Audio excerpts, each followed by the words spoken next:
Welcome to Arjuna Government Exams Quiz. Today's current affairs. Let's begin. Arjuna सरकारी परीक्षा quiz में आपका स्वागत है। आज की करंट अफेयर्स। चलिए शुरू करते हैं। Question 1. Which of the following statements about the PM Kisan scheme are correct? 1. It provides financial support of 6,000 rupee per year to eligible farmer families. 2. The amount is disbursed in 3 equal installments of 2,000 rupees each. 3. The scheme is funded entirely by the central government. PM किसान योजना के बारे में निम्नलिखित में से कौन सा से कथन सही है? 1. यह पात्र किसान परिवारों को प्रति वर्ष 6,000 रुपए की वित्तीय सहायता प्रदान करती है। 2. यह राशि 2,000 रुपए की 3 समान किस्तों में वितरित की जाती है। 3. यह योजना पूरी तरह से केंद्र सरकार द्वारा वित्त पोषित है।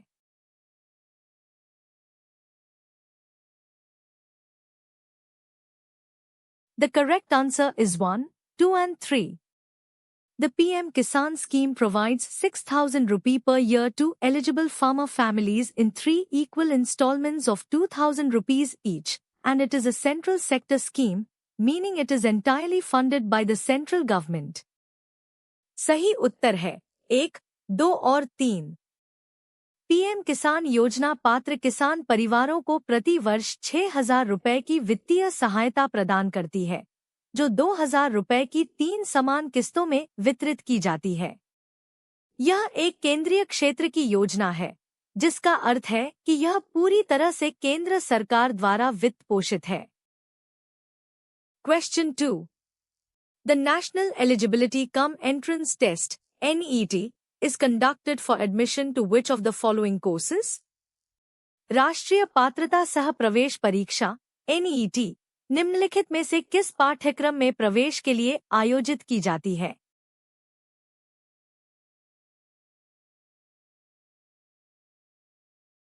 The correct answer is medical and dental. NET is an all-India pre-medical entrance test for students who wish to pursue undergraduate medical, MBBS, and dental, BDS, courses in government or private medical colleges and dental colleges in India. सही उत्तर है चिकित्सा और दंत चिकित्सा NET उन छात्रों के लिए एक अखिल भारतीय प्री मेडिकल प्रवेश परीक्षा है जो भारत में सरकारी या निजी मेडिकल कॉलेजों और डेंटल कॉलेजों में स्नातक चिकित्सा MBBS और दंत चिकित्सा BDS पाठ्यक्रम करना चाहते हैं। Question 3. Recently, Mr. Das, a Hindu monk, was granted bail by a Bangladesh court after his arrest on sedition charges. Which country's internal affairs are being discussed here? हाल ही में एक हिंदू भिक्षु श्री दास को देशद्रोह के आरोप में उनकी गिरफ्तारी के बाद बांग्लादेश की एक अदालत ने जमानत दे दी। यहाँ किस देश के आंतरिक मामलों पर चर्चा की जा रही है?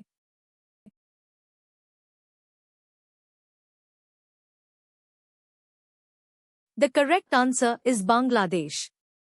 The news explicitly mentions that the Bangladesh court granted bail to the Hindu rights leader, indicating the event occurred in Bangladesh.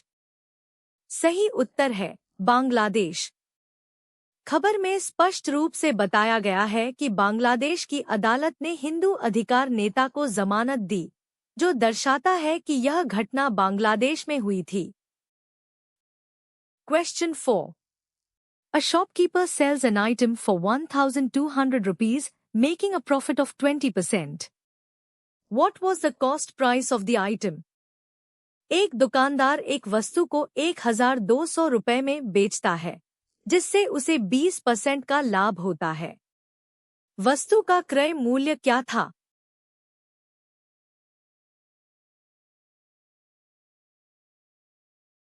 The correct answer is 1,000 rupees. If the selling price, SP, is 1,200 rupees and profit is 20%, then SP is equal to cost price, CP, plus 20% of CP is equal to 1.20 * CP.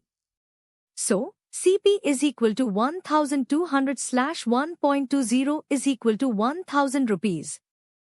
सही उत्तर है 1000 रुपए।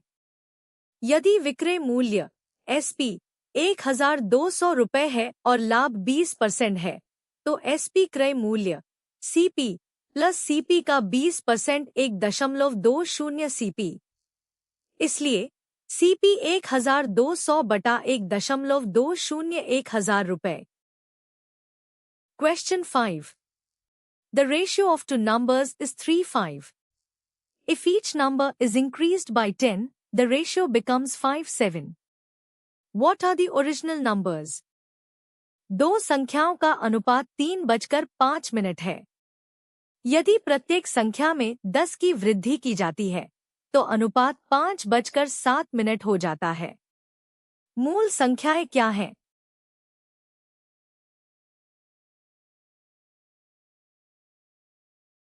The correct answer is 15, 25. Let the numbers be 3x and 5x. After increasing by 10, they become 3x plus 10 and 5x plus 10. So, 3x plus 10, 5x plus 10 is equal to 5/7. Solving this, 7, 3x plus 10 is equal to 5, 5x plus 10 is equal to 21x plus 70 is equal to 25x plus 50 is equal to 4x is equal to 20 is equal to x is equal to 5. The original numbers are 3 times 5 equals 15 and 5 times 5 equals 25. सही उत्तर है 15, 25। मान लीजिए संख्याएं 3x और 5x हैं। 10 बढ़ाने के बाद वे 3x प्लस 10 और 5x प्लस 10 हो जाती हैं। तो 3x प्लस 10, 5x प्लस 10, 5/7। इसे हल करने पर 7, 3x plus 10, 5, 5x plus 10, 21x plus 70, 25x plus 50, 4x 20, x 5। मूल संख्याएं 3, 5, 15 और 5, 5, 25 है। Question 6. A and B can complete a piece of work in 10 days and 15 days respectively. If they work together, in how many days will they complete the work? A और B एक कार्य को क्रमशः 10 दिनों और 15 दिनों में पूरा कर सकते हैं। यदि वे एक साथ काम करते हैं, तो वे कार्य को कितने दिनों में पूरा करेंगे?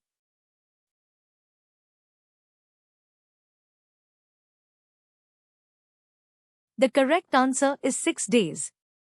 A's 1-day work is equal to 1/10. B's 1-day work is equal to 1/15. Together, their 1-day work is equal to 1/10 plus 1/15 is equal to 3 plus 2, 30 is equal to 5/30 is equal to 1/6. So, they will complete the work in 6 days. सही उत्तर है 6 दिन। ए का एक दिन का कार्य 1/10, B का एक दिन का कार्य 1/15। एक साथ उनका एक दिन का कार्य 1/10 प्लस 1/15, 3 प्लस 2, 30, 5/30, 1/6। अतः वे कार्य को 6 दिनों में पूरा करेंगे। Question 7. Who among the following was the founder of the Maurya Empire? निम्नलिखित में से कौन मौर्य साम्राज्य का संस्थापक था?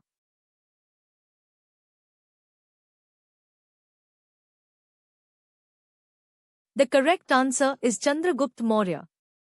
Chandragupta Maurya founded the Maurya Empire in ancient India, ruling from 322 BCE to 298 BCE. सही उत्तर है चंद्रगुप्त मौर्य। चंद्रगुप्त मौर्य ने प्राचीन भारत में मौर्य साम्राज्य की स्थापना की, जो 322 ईसा पूर्व से 298 ईसा पूर्व तक शासन किया। Question 8. The drain of wealth theory was primarily propounded by which of the following Indian nationalists? धन के निकास का सिद्धांत मुख्य रूप से निम्नलिखित में से किस भारतीय राष्ट्रवादी द्वारा प्रतिपादित किया गया था?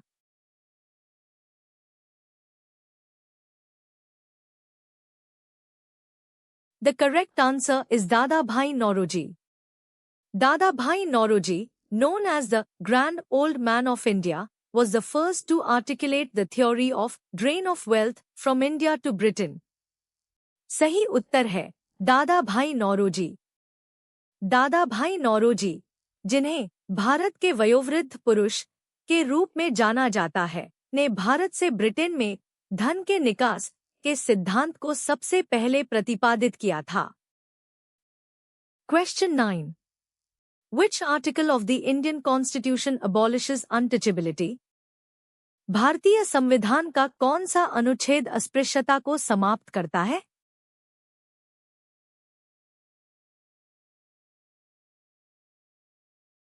The correct answer is Article 17. Article 17 of the Indian Constitution abolishes untouchability and forbids its practice in any form. The enforcement of any disability arising out of untouchability shall be an offence punishable in accordance with law.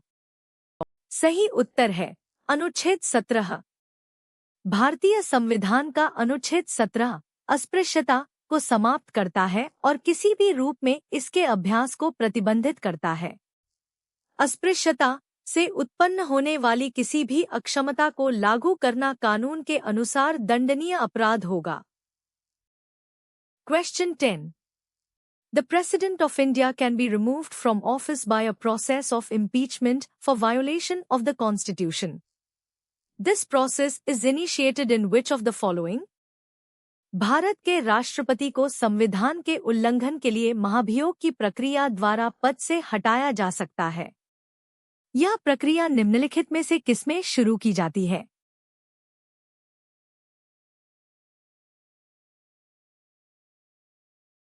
The correct answer is either House of Parliament. According to Article 61 of the Indian Constitution, the impeachment process against the President can be initiated in either House of Parliament. सही उत्तर है संसद के किसी भी सदन में। भारतीय संविधान के अनुच्छेद 61 के अनुसार राष्ट्रपति के खिलाफ महाभियोग की प्रक्रिया संसद के किसी भी सदन में शुरू की जा सकती है। Question 11.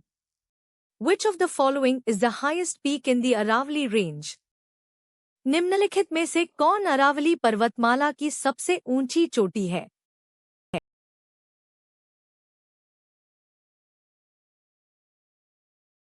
The correct answer is Guru Shikhar. Guru Shikhar, located in Rajasthan, is the highest point in the Aravalli range with an elevation of 1,722 meters, 5,650 feet. सही उत्तर है गुरु शिखर। राजस्थान में स्थित गुरु शिखर अरावली पर्वतमाला का सबसे ऊंचा बिंदु है, जिसकी ऊंचाई 1,722 मीटर 5,650 फीट है। Question 12.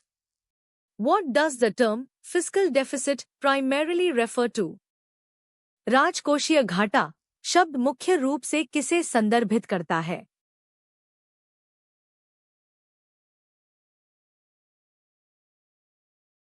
The correct answer is the difference between total expenditure and total revenue, excluding borrowings. Fiscal deficit is the difference between the government's total expenditure and its total receipts, excluding borrowings. It indicates the total borrowing requirements of the government. सही उत्तर है कुल व्यय और कुल राजस्व उधार को छोड़कर के बीच का अंतर। राजकोषीय घाटा सरकार के कुल व्यय और उसकी कुल प्राप्तियों उधार को छोड़कर के बीच का अंतर है। यह सरकार की कुल उधार आवश्यकताओं को दर्शाता है। Question 13. Which of the following is a fat-soluble vitamin?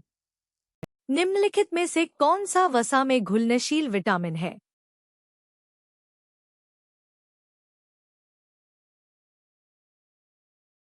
The correct answer is vitamin A. Vitamins are broadly classified into two categories: fat-soluble A, D, E, K, and water-soluble B complex and C. Vitamin A is a fat-soluble vitamin. सही उत्तर है vitamin A विटामिनों को मोटे तौर पर 2 श्रेणियों में वर्गीकृत किया जाता है, वसा में घुलनशील ए, डी, ई, के और पानी में घुलनशील बी कॉम्प्लेक्स और सी। विटामिन ए एक वसा में घुलनशील विटामिन है। Question 14. The term smog is derived from a combination of which two words? Smog शब्द किन दो शब्दों के संयोजन से बना है?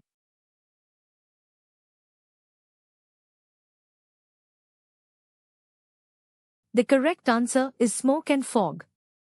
The word smog was coined in the early 20th century as a portmanteau of the words smoke and fog to describe a type of air pollution. सही उत्तर है धुआं और कोहरा।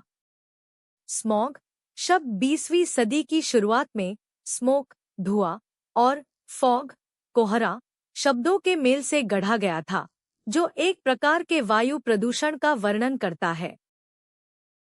Question 15. Which of the following is a common application of nanotechnology? निम्नलिखित में से कौन nanotechnology का एक सामान्य अनुप्रयोग है?